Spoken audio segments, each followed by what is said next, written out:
집에서 이렇게 문제를 풀다 보면 제가 10분을 이렇게 드려본 이유가 집에서 라이브로 이렇게 수업을 들으실 때도 저희 라이브 생방송하고 똑같이 하셔야 돼요.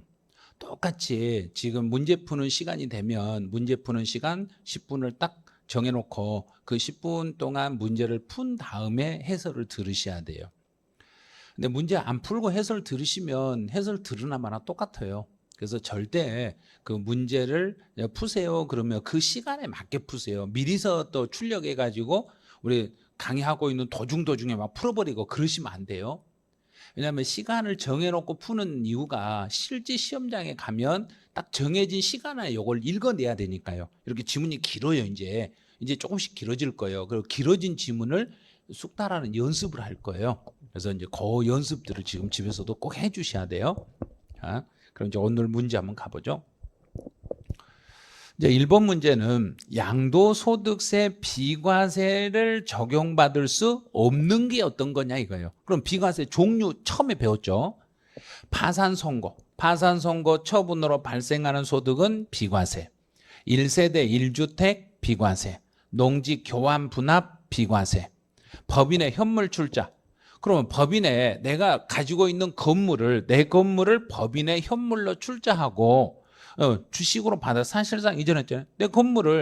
내가 건물을 법인에게 현물로 출자했으니까 내가 건물을 법인에게 돈 받고 팔아먹는 거예요. 그럼 요거는 비과세 못 받아요. 요건 과세예요. 요건 내 건물을 법인에게 그냥 팔아먹었으니까 요거는 과세 대상이 되는 거예요.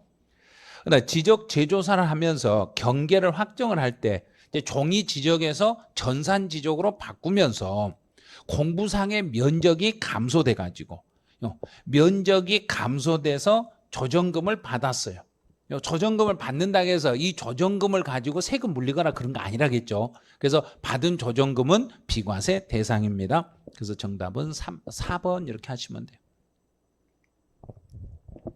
자, 이제 문제 2번이요. 2번은 농지를 교환하거나 분합하는 경우에 비과세 받기 위한 요건식 그러면 일단 고액 토지 가액에서 저액 토지를 빼요. 고액에서 저액을 빼가지고 이제 오른쪽에 뭐가 나냐면 고액이 들어가죠. 고액. 저액은 틀렸어요. 그 다음에 이제 등호 표시를 잘 봐야 돼요. 등호. 그 다음에 이제 고액 토지 가액에 여기 틀렸네요. 2분의 1이 아니죠. 2분의 1이 아니라 4분의 1. 그 다음에 이하니까 요게 맞았네요. 이 등호를 어떻게 할 건지 알아야 돼요. 그래서 고액에서 저액을 빼고 고액 토지 가액의 4분의 1 이하가 되면 비과세 혜택을 받을 수 있어요. 그래서 정답은 4번 이렇게 하시면 돼요. 자, 문제 3번. 문제 3번은 배우자가 없는 경우에도 1세대로 보는 경우가 있었죠. 배우자가 없을지라도 1세대로 볼 수 있는 것은 배우자가 사망했거나 배우자와 이혼했을 때는 지금 배우자가 없을지라도 1세대로 인정이 돼요. 근데 배우자 별거 한다고 해서 배우자 없이 별거도 배우자 있잖아요. 별거 한 것뿐이지 지금 배우자 있는 상태예요. 그래서 여기는 배우자가 없더라도 특별히 비과세 하는 거니까 이건 해당 없어요. 그 다음에 소득이 없는 납세음자가 거주자의 나이가 20세가 아니죠. 30세. 나이가 30세 이상이 되면은 배우자가 없더라도 단독세대 인정을 해드리고, 그 다음에 기준 중위소득의 100분의 30이 아니라 100분의 40 이상의 소득이 있으면서 자기가 독자적으로 유지 관리할 수 있는 능력이 있으면 1세대 인정을 해드리겠습니다. 그럼 여기서는 배우자가 없는 경우에도 1세대로 보는 특례 규정이 있는데 이에 해당하는 것으로 묶인 거 찾아라 그랬으니까 해당하는 거 가번 하나밖에 없네요. 나머지는 다 해당 안 돼요.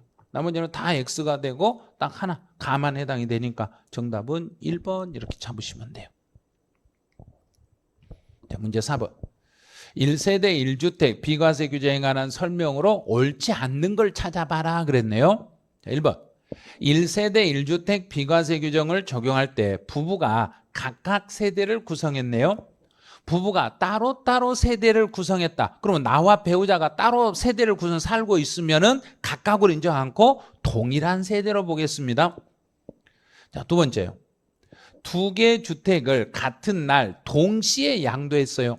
그러면 집을 두 개를 가진 사람이 그 두 개 주택을 동시에 양도했을 때는 그때는 거주자가 선택한 순서에 따라서 거주자가 선택한 순서에 따라 주택을 양도한 것으로 간주하겠습니다. 이렇게 가는 거예요. 거주자가 선택한 순서입니다. 그러면 거주자가 본인이 선택한 순서에 따라서 먼저 팔고 나중에 팔고를 정하시는 거예요. 자, 세 번째요. 혼인이네요. 결혼. 그러면 서로 나도 집이 있고 상대 배우자 될 사람도 집이 있어요. 각각 집이 있는 사람이 결혼했을 때는 혼인한 날로부터 5년 안에 먼저 양도한 주택은 비과세 혜택을 받을 수 있습니다. 여기 가로에 있는 건 보유기간이 4년짜리다. 그러면 그 말은 내 집이든 배우자 될 사람 집이든 둘 중에 하나를 양도할 때 그 양도하는 주택의 보유기간이 4년이라는 것은 2년 보유기간 요건을 충족해서 비과세 받을 수 있는 집이었어요. 요걸 보여주기 위해서 가로에 보유기간 4년 이렇게 써놓은 거지. 그건 의미 없어요. 그거는. 여기서 중요한 것은 5년 안에 팔면 비과세 혜택을 받을 수 있습니다. 이게 중요한 거예요. 자, 4번. 다가구 주택은 여기서 하나의 매매 단위로 양도하면 다가구를 하나의 매매 단위로 양도했을 때는 각각의 하나의 주택이 아니라 전체를 묶어서 단독 주택으로 보겠습니다. 그래서 하나의 매매 단위로 거래했을 때 하나의 매매 단위로 주택을 양도했을 때는 그 각각을 집으로 보는 게 아니라 전체를 묶어서 전체 한 집으로 보겠습니다. 이렇게. 그럼 답은 4번. 근데 주택에 딸린 토지를 나누어서 양도했다. 그럼 토지만을 분할해서 양도했을 때는 주택의 부수 토지가 아니라겠죠. 토지만 따로 띄어서 팔았을 때는 토지만의 양도로 보기 때문에 1세대 1주택에 딸린 토지가 아니라 그냥 나대지 상태의 양도로 봐서 그 토지는 과세 대상이 되겠습니다. 이렇게. 자, 5번. 가로에 들어갈 순서로 배열된 것, 들어갈 내용이 순서대로 배열된 것을 찾아봐라 그랬네요. 그럼 한번 찾아볼게요. 자, 그러면 이제 국내 1주택을 소유한 1세대가 그 주택을 양도하기 전에 신규 주택을 취득했네요. 그러면 새 집을 취득했어요. 그럼 취득한 날로부터 몇 년이 지난 다음에 새 집을 사야 된다 그랬는가 보세요. 새 집을 사고 여기서는 새 집을 1년이 지난 다음 1년 이상이 지난 후에 1년이 지난 후에 새 집을 사야 돼요. 자, 거기까지 해결했죠. 그 다음에 새 집을 사고 나서 신주택을 취득한 날로부터 일반적으로 3년 안에 그 집을 종전주택을 양도하시면 돼요. 3년 안에 종전주택을 양도하되 만약에 종전주택도 조정 대상 지역에 있고 내가 이번에 신규 주택도 조정 대상 지역에 있으면 취득일로부터 1년 이내에 전입신고를 해야 되고 또 그 집으로 1년 안에 종전주택을 양도해야만 비과세 혜택을 받을 수 있습니다. 그래서 처음에 앞에는 1년이 지난 다음에 새 집을 사고 새 집 산 날로부터 3년 안에 종전주택을 양도하고 둘 다 조정 대상 지역에 있으면은 1년 안에 전입신고를 하고 또 신규 주택 취득 후 1년 안에 양도를 해야만 특혜를 받을 수 있습니다. 그럼 정답은 2번 요게 맞았네요. 자, 문제 6번. 문제 6번은 비과세 요건 중에 보유기간에 제한을 받지 않았다. 그러면은 2년 보유를 안 해도 특별히 보유기간 요건을 충족하지 않더라도 비과세 받을 수 있는 게 있었죠. 비과세 요건을 충족하지 않더라도 그러면 이제 건설 임대주택.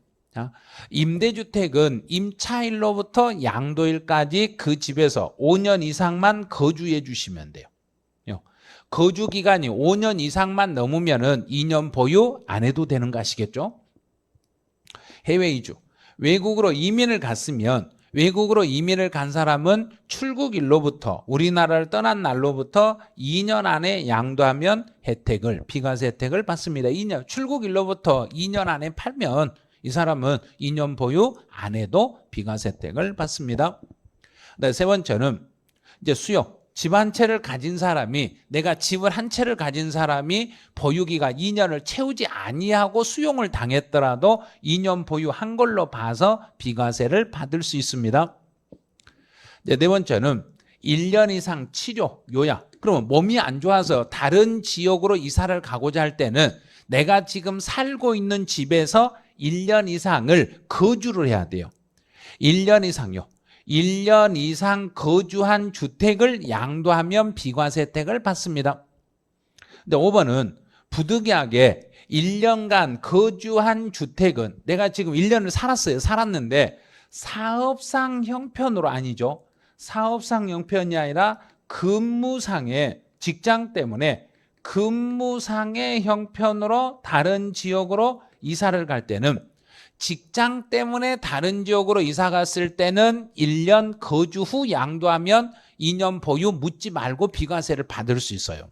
그런데 사업상 형편으로 이사를 가는 사람, 사업체를 옮기려고 이사 가는 사람들은 이 사람들은 특혜가 없어요. 그래서 사업상 형편으로 이사 갔을 때는 2년 보유를 하셔야 돼요. 1년 거주 가지고는 안 돼요. 그래서 여기서는 1년 거주한 주택이고 1년만 거주했으면 직장 때문에 다른 지역으로 이사 갔을 때는 특혜를 받을 수 있어요. 그런데 사업상 형편은 특혜가 안 돼요. 그래서 정답은 5번이 되시는 거예요. 자, 7번. 고가주택에 대한 설명 중 틀린 걸 찾아라 그랬어요. 자, 고가주택은 여기서 양도 당시의 기준시가, 요게 이번 30일의 기출문제예요. 양도 당시의 기준시가가 아니라 양도 당시의 실지 거래 가액이 실거래가로 9억을 초과하면 실거래가로 9억을 초과하면은 이 경우는 과세가 되는 거예요. 그래서 실지 거래가액으로 해야지 기준시가로 하시면 안 돼요. 그래서 답은 1번이 되겠습니다. 나머지 지문은 참고만 하시고 1번만 답을 해주세요. 그다음에 8번. 양도소득세에 관한 설명으로 옳지 않는 걸 찾아라 그랬네요. 기억. 1번요. 양도소득 과세표준은 종합소득, 퇴직소득과 구분하여 과세한다. 양도차익 계산 시 증여를 받았을 때는 증여 받은 날 취득한 걸로 보고 양도소득의 총 수익 금액과 양도가액은 같은 걸로 봐주시면 돼요. 또 양도 차익은 우리 이제 양도식 계산해 보세요. 양도 가액에서 취득 가액과 필요 경비를 빼면 양도 가액에서 장기 보유 특별 공제를 빼면 그랬네요. 그럼 양도 가액에서 취득 가액과 필요 경비를 빼야만 양도 차익이 나와요. 그래서 장기 보유 특별 공제가 아니라 취득 가액과 필요 경비 취득 가액과 필요 경비를 차감하면 양도 차익이 나오겠습니다. 양도소득 과세표준을 계산할 때 우리 과세표준을 계산할 때 제일 나중에 빼는 것은 소득 금액에서 양도소득 기본공제를 빼면은 양도소득 기본공제를 빼면 양도소득 과세표준이 나오니까 과세표준을 계산할 때 제일 나중에 차감하는 것은 양도소득 기본공제입니다. 그래서 정답은 4번. 자, 9번. 9번은 이제 추계 방법을 할 때 취득 가액을 추계할 때 그럼 우리 취득 가격을 추계할 때는 제 1번은 매매 사례 가액이 1번, 감정 가액이 2번, 환산 취득 가액 3번, 기준시가 4번 요 순서로 가면 돼요. 그래서 매매 사례 가액 기억, 디귿, 니은, 니을에서 답은 2번. 자, 10번. 가로에 들어갈 내용으로 옳은 거. 매매 사례 가액이나 매매 사례가액이나 감정가액은 둘 다 똑같아요. 매매 사례가액이나 감정가액은 둘 다 3개월 이내에 둘 다 똑같아요. 3개월 이내에 발생한 양도일 취득일 전후 3개월 안에 발생한 금액을 그걸 매매 사례가액이나 감정가액으로 갖다 쓰시면 돼요. 둘 다 3개월이에요. 둘 다 3개월. 그래서 정답은 1번 이렇게. 자, 여기까지 해서 문제까지 다 풀어보시고 이제 오늘은 어떤 분의 이야기를 제가 여기다 하냐면 전번 주는 저희가 이제 길이 없으면 길을 만들어서 가시라는 예전에 현대 정 회장님의 멘트였어요. 근데 오늘은 이제 다른 분이요 또. 오늘은 삼성 회장 이건희 회장이 지금 어떤 이야기를 하셨냐면 이제 이건희 회장은 엄청 이런 걸 강조를 많이 하셨어요. 자신감을 높여라. 그래서 기가 살아야 운이 산다. 그래서 힘이 있어야 된다는 이야기예요. 기가 살아야 기가 살아야 운이 이게 진짜로 맞는 말이에요. 그래서 일단 기가 죽어 있으면 운이 안 돌아요. 그러니까 일단 안 되는 것도 되는다고 믿으세요. 안 되는 것도 된다고 믿으시고 돼. 이거 되는데 왜 안 되냐고 밀어붙이면 돼요. 그래서 일단은 자신감 있게 밀어붙이시면 분명히 할 수 있어요. 그래서 지금 양도소득세 사실 이 과정이 어렵긴 어려워요. 어려운데 포기할 건 아니에요. 포기할 생각하지 마시고 밀어붙이고 자신감 있게 밀어붙이시면 돼요. 아니 내가 할 수 있다고 한다고 기운만 있으면 분명히 해낼 수 있다니까요.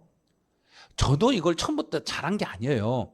다 여러 번 하다 보니까 이게 되는 거지 한 번 해가지고 되는 사람은 없어요. 그래서 오늘 이렇게 수업을 들으신 걸 잘 안 된다 그러면 집에서 한번 동영상 틀어놓고 다시 한번 반복해 보시고 이렇게 하시면 돼요. 그리고 내가 책을 읽으면서 요거는 이렇게 상담하면 되겠구나 내 입으로 말을 하세요. 말을 하면서 숙달을 시키면 훨씬 빨라요. 근데 책을 막 읽으면서 이거 막 애올라 가시면 이거 너무 암기가 안 돼요, 세법은. 그래서 상대방한테 이걸 설명을 한다는 형태로 내용을 이해를 하시고 또 상대방한테 말을 한번 해본다고 하면서 내가 나한테 거울 앞에 안 되면 사람 없으면 거울 세워놓으세요. 앞에 거울 보고 거울 속에 있는 나한테 내가 상담을 하는 거예요. 너 이거 모르지? 거울 속에 있는 나한테 내가 너한테 상담 알려줄게 잘 들어 그러면서 거울 속에 있는 내가 고개 끄덕끄덕 하면 이해가 된 거고 이거 까우뚱까우뚱 하면 아직 이해가 안 된 거예요. 그러면 내가 전달을 잘못한 거예요. 내가 전달을 잘할 수 있도록 나한테 한번 설명을 해보란 이야기예요. 거울 속에 있는 나한테 설명을 해가지고 내가 그래 알았어 이제 그 말 뭔 말인지 알겠어 그러면 그게 이해가 되신 거예요. 그럴 정도로 연습을 하셔야 돼요. 지금은 이제 11월, 12월이잖아요. 지금 12월이기 때문에 아직까지는 급하지 않아요. 그러니까 차근차근 오늘 배웠던 내용을 한 번 더 다시 복습을 해보시고 복습하시고도 그래도 안 된다. 그러면 동영상을 다시 한번 틀어놓고 오늘 동영상은 아마 1.5배속을 해도 될 거예요. 제가 일부러 천천히 해드렸어요. 그래서 1.5배속으로 동영상 다시 들으시면서 한 번 정도 정리를 다시 해주시기 바라네요. 네, 오늘 수업 고생하셨습니다. 여기서 마치죠.